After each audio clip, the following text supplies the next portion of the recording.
आप सबको पता है कि प्रशांत किशोर बांकीपुर इलेक्शन जीत गए हैं। तो आज हम बात करेंगे कि प्रशांत किशोर ने किस तरह का बिजनेस स्ट्रैटेजी लगाया, क्या प्लानिंग की, किस तरह से मार्केटिंग किया और बीजेपी के 30 साल से सीट थी जो कि वो कभी नहीं हारा, उसको उन्होंने भेद दिया। तो इस वीडियो को एंड तक देखिएगा, मैं पूरी डिटेल से बात करूंगा प्रशांत किशोर के बारे में। तो प्रशांत किशोर हैं कौन? प्रशांत किशोर का जन्म जो हुआ है बिहार के रोहतास डिस्ट्रिक्ट में कुनार एक विलेज है, वहां पर उनका जन्म हुआ है 1977 में। और उनके पिता जो थे फादर, वो एक डॉक्टर थे। और प्रशांत किशोर का जो अर्ली एजुकेशन था वो बिहार में ही हुआ।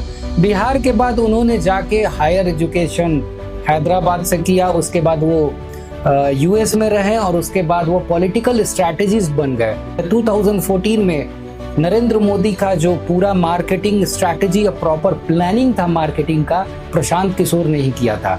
और जब नरेंद्र मोदी उस इलेक्शन को 2014 में बहुत बड़े मार्जिन से जीत गए, बड़ी विक्ट्री हुई और नरेंद्र मोदी प्राइम मिनिस्टर बने, उसके पीछे क्रेडिट प्रशांत किशोर की स्ट्रैटेजी, प्लानिंग और मार्केटिंग का भी जाता है। और इसीलिए प्रशांत किशोर बांकीपुर का इलेक्शन जीत पाए। उसके बाद प्रशांत किशोर ने अरविंद केजरीवाल का भी पॉलिटिकल स्ट्रैटेजिस्ट वो रहे। ममता बनर्जी के लिए भी उन्होंने पॉलिटिकल स्ट्रैटेजिस्ट का काम किया कि कैसे उनका कैंपेन करे, कैसे मार्केटिंग करे, कैसे समझे कंपटीटर को और कैसे एनालाइज करे मार्केट को।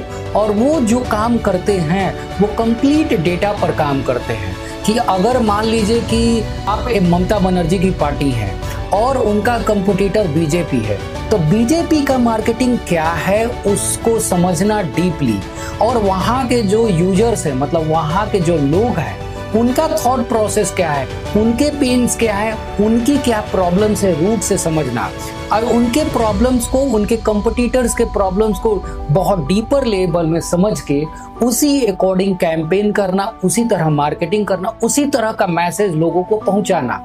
तो इसमें क्या किस तरह का वो मार्केटिंग करते थे?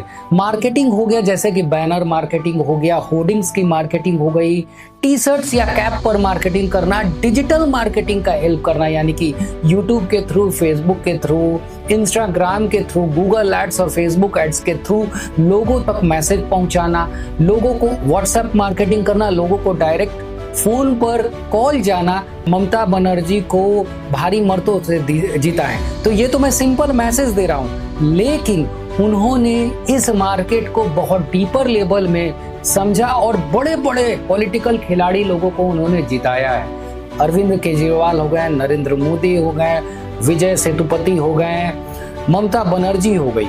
तो इन सारे लोगों को जिताने के बाद और समझने के बाद पॉलिटिकली कि ये लोग कैसे जीत रहे हैं, उसके बाद उन्होंने इस पॉलिटिकल स्ट्रैटेजी से 2021-22 में ब्रेक लिया। ऑलमोस्ट 1 साल 1.5 साल तक उन्होंने ब्रेक लिया कि भाई अब इतना काम कर लिए, कुछ सोचेंगे नेक्स्ट कि अब हम क्या करेंगे।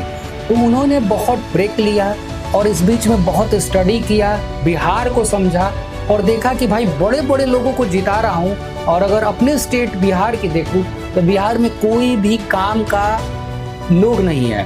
बिहार में आज भी एजुकेशन अच्छी नहीं है, बहुत ज़्यादा अनएम्प्लॉयमेंट है, बहुत ज़्यादा पलायन है। मतलब कि बहुत सारे बिहार के यंग लड़के, क्योंकि बिहार में इंडस्ट्रीज नहीं है, बिहार में अच्छी एजुकेशन नहीं है, तो बहुत लड़के बिहार के, चाहे अच्छे फैमिली को या अच्छे फैमिली के ना हो, वो सब माइग्रेट हो जाते हैं, बैंगलोर चले जाते हैं, सूरत चले जाते हैं, दिल्ली चले जाते हैं, पुणे चले जाते हैं, इंडिया से बाहर चले जाते हैं। तो इस रूट प्रॉब्लम को समझने के बाद उन्होंने देखा कि लास्ट के 30 इयर्स में, 30 साल में नीतीश जी का गवर्नमेंट रहा, लालू जी का गवर्नमेंट रहा, लेकिन इन्होंने जो रूट प्रॉब्लम है उसे सॉल्व नहीं किया। इंफ्रास्ट्रक्चर ठीक हो गया, करंट या बिजली का प्रॉब्लम सॉल्व हो गया, पानी के प्रॉब्लम बेसिक सॉल्व हो गए, लेकिन अनएम्प्लॉयमेंट सॉल्व नहीं हुआ, पलायन सॉल्व नहीं हुआ, एजुकेशन सिस्टम बढ़िया से नहीं हुआ। और उसके बाद मेन चीज की बिहार में इंडस्ट्रीज बहुत कम थी। तो इस मुद्दे को समझने के बाद उन्होंने पहले सोचा कि अब हम बिहार के लिए काम करेंगे और बिहार में जाके वो करीब करीब 5000 किलोमीटर पैदल यात्रा किए और जन सुराज करके एक ऑर्गेनाइजेशन बनाए जो कि बाद में पॉलिटिकल पार्टी हो गई।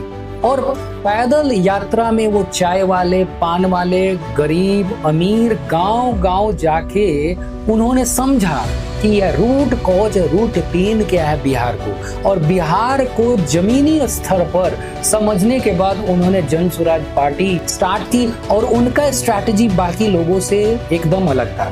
जैसे बिहार में जो होता है कि बहुत ज्यादा वोटिंग सिस्टम कास्ट सिस्टम पर चलता है। अगर बीजेपी है तो बीजेपी में जो अपर कास्ट का वोट होता है वो उन्हें जाता है, कुछ ओबीसी का भी जाता है। और अगर राष्ट्रीय जनता दल पार्टी आरजेडी को समझे तो मुस्लिम, यादव, नीचे ओबीसी, एससी, एसटी, उनके पास उनका वोट बैंक है। प्रशांत किशोर ने एकदम अलग स्ट्रैटेजी अपनाई। कोई कास्ट नहीं, कोई धर्म नहीं, और सिर्फ जो मुद्दे उठाए वो था रूट प्रॉब्लम।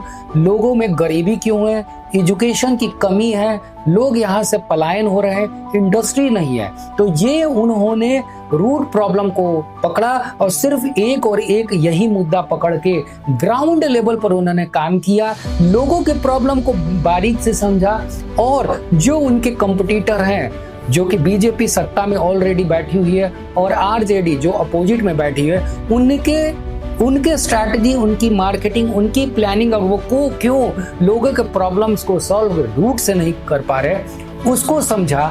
और उसी तरह से उन्होंने अपनी टीम बनाई, उसी तरह प्लानिंग करी, उसी तरह माइंड और स्ट्रैटेजी लगाई और जबरदस्त हार्ड वर्क किया, मार्केटिंग किया और छोटे से छोटे मुद्दे को बिहार के उन्होंने उठाया और हमेशा मीडिया में बने रहे। तो मीडिया में मुद्दे उठाने के कारण लोगों के बीच में अवेयरनेस बना, मार्केटिंग हुई और लॉन्ग टर्म में लास्ट के 3-4 साल में लगातार रहने से ट्रस्ट बन गया।